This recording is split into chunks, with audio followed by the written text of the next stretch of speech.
The first question, if you're going to make music NFTs, is which blockchain will I mint my NFTs on? So we'll go through some of the big ones here. First off, Bitcoin. No, you can't mint an NFT on Bitcoin. Bitcoin has no utility. It's just a store of value. There's no coding or anything that can be done with Bitcoin itself. So Bitcoin's out. The second biggest blockchain by market cap, or cryptocurrency by market cap, is sort of interchangeable or closely related, is Ethereum. This is where the majority of NFTs as of now are being minted and sold. Two advantages to Ethereum. One is that it's fairly old. It started in 2015, so it has a lot of snowball effect accumulating, right? People are familiar with it. There have been a lot of apps and I don't know if software is the right word, but a lot of apps built with Ethereum, and that's its second strength. It has a lot of utility. It's really easy for programmers and developers to develop stuff with Ethereum. The problem with Ethereum is that it has high gas fees, which is the blockchain lingo for transaction fees, really high transaction fees. And these transaction fees depend on how many people are trying to make a transaction, trying to use the network at the time. So the more people using it, the more expensive the fees. And these can be like hundreds of dollars fees just to make one transaction, which is a problem if you're trying to, well, do anything, but especially sell music and buy music. If the price is less than the gas fee, that makes no sense whatsoever. So that's really prohibitive. Going along with the gas fee, you hear a lot about the mining for cryptocurrencies being terrible for the environment. Well, the price for Ethereum gas fees is reflective of the energy consumed to carry out those transactions, which then, of course, translates into the usage of energy and carbon emissions and whatnot. So Ethereum has that going against it as well. On the other hand, though, Ethereum is trying to fix that issue by moving from a proof of work model to a proof of stake. You don't really need to know what those mean, but one is energy intensive and the other is not.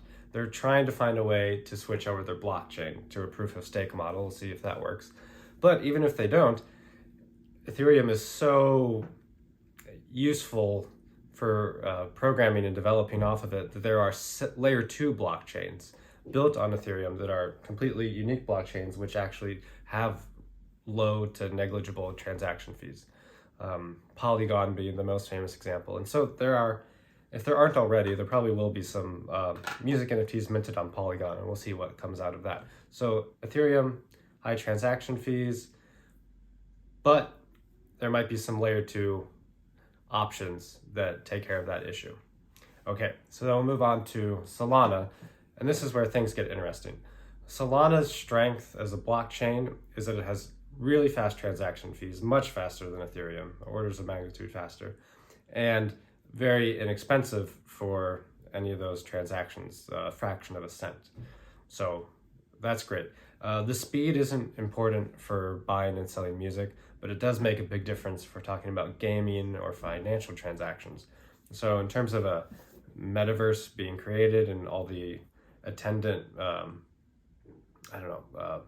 platforms and applications and that could go along with that, if you're trying to take the long-term view, maybe that's something that is valuable if you're betting on Solana to kind of deliver the metaverse. It seems like it's well positioned for that. But because of the low transaction fees, there are music projects that are popping up on Solana right now. Audius is kind of like a blockchain-based streaming service. Listening to the music has nothing to do with blockchain. As a listener, you don't have to own any cryptocurrency. But there's a blockchain system undergirding Audius, and musicians, based on the number of listens they have, are rewarded with Audius tokens, something like that. It's a little hazy to me. I'm not super crazy about it, at least for making my own music. Doesn't seem to be much return there. at least right now, but it's a really interesting thing.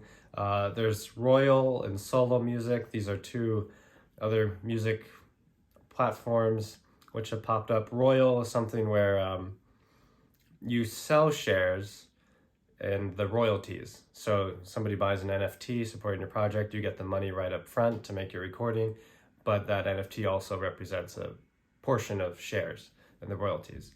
Solo Music, I'm not sure. It might be similar to Royal, but it also could just be an NFT marketplace. So there's that. That's Solana. Pretty good option. And the other option that seems like a finalist, a really strong contender from my research is Tezos. So Tezos has fast transaction fees, not as fast as Solana, but again, that doesn't really matter for music, for buying and selling recordings. It has very, very low transaction fees and has the reputation, or at least they're branding themselves, making a big publicity deal out of being the greenest blockchain, having the lowest carbon impact. And there are a lot of musicians heading towards Tezos for exactly that reason. It both deals with the cost problem and the environmental weight, or whatever, of blockchain. So 2 projects worth pointing out. One is Mike Shinoda's Ziggurats. He's from Linkin Park. I'm not familiar with Linkin Park or Mike Shinoda other than this project. But I think the way he designed it is really excellent. I really like the interface he had on his website for minting NFTs right there. So, that's one proof of this thing working. And then this is a company to really pay attention to. They're trying to build, and I think they're succeeding, a really good music NFT platform. Right now it's all curated NFTs. They have big name pop artists they're working with to build out a collection, but they do want to eventually open up for other people to mint and sell their music NFTs. And they've just entered into a partnership with the Grammys for this year, I think. So I really like what they're doing. As far as just making NFTs on Tezos, it's not too hard if you muck around. Hiccup None is the site. It looks like that's a fairly simple process to make an NFT. You can mint it right there, and then it would be sold on a secondary marketplace. So my personal inclination, at least right now, is Tezos, but I think Solana also is really strong, has a lot of potential. You have to discern, also do some research into the marketplaces that these different blockchains have. There's mints, and you can set up a website with a mint. You can mint your own NFTs, or you could have the people who are going to buy it come to your mint, and they pay the money to mint the NFT, and then they have it right then and there. If you mint your own NFTs, then you have to sell them on a secondary marketplace, or the people who buy your NFTs firsthand could sell them on a secondary marketplace. So as you're thinking about blockchains, which one you choose, you also want to research what structure is there to make it easy to mint your NFTs, either for yourself or others, and then what are the marketplaces like where you can sell them. So that's the blockchain intro as far as it goes with music.